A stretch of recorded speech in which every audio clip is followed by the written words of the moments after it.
Good evening and thanks for joining us. As Kentucky works toward a goal of 2.5 million COVID-19 vaccinations, Governor Beshear is easing some restrictions with roughly 650,000 vaccines to go. So effective May 28th, indoor venues and businesses with 1,000 people or less can operate at 75% capacity. Venues with over 1,000 can operate at 60%.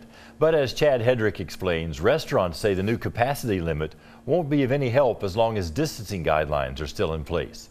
His story is first on Fox. At American, it looks like a busy night, but in reality, it's nowhere near the business they're capable of handling. We may look busy, but we're not busy. Operating at limited capacity and maintaining distance between tables has proved challenging for the restaurant as they try to get creative to serve as many as they can just to survive. The thought of closing for good has been on the back of our minds for over a year. And we've gone close. Thursday afternoon, Governor Beshear raised capacity limits beginning Memorial Day weekend.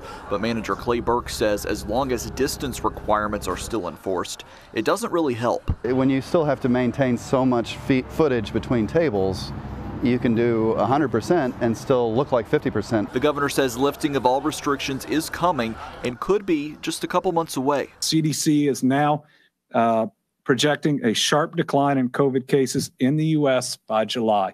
Listen, I hope that we'll be fully done with any capacity restrictions and all by July. That's actually my expectation. An expectation Clay hopes comes to fruition for an industry that's scraping to get by and doesn't know how much longer they have to hold on. The day is coming. It has to. We know that. We don't know what's going to be that day. We assume we know what's going to be the year. In Lexington, Chad Hedrick for the Fox 56 10 o'clock news.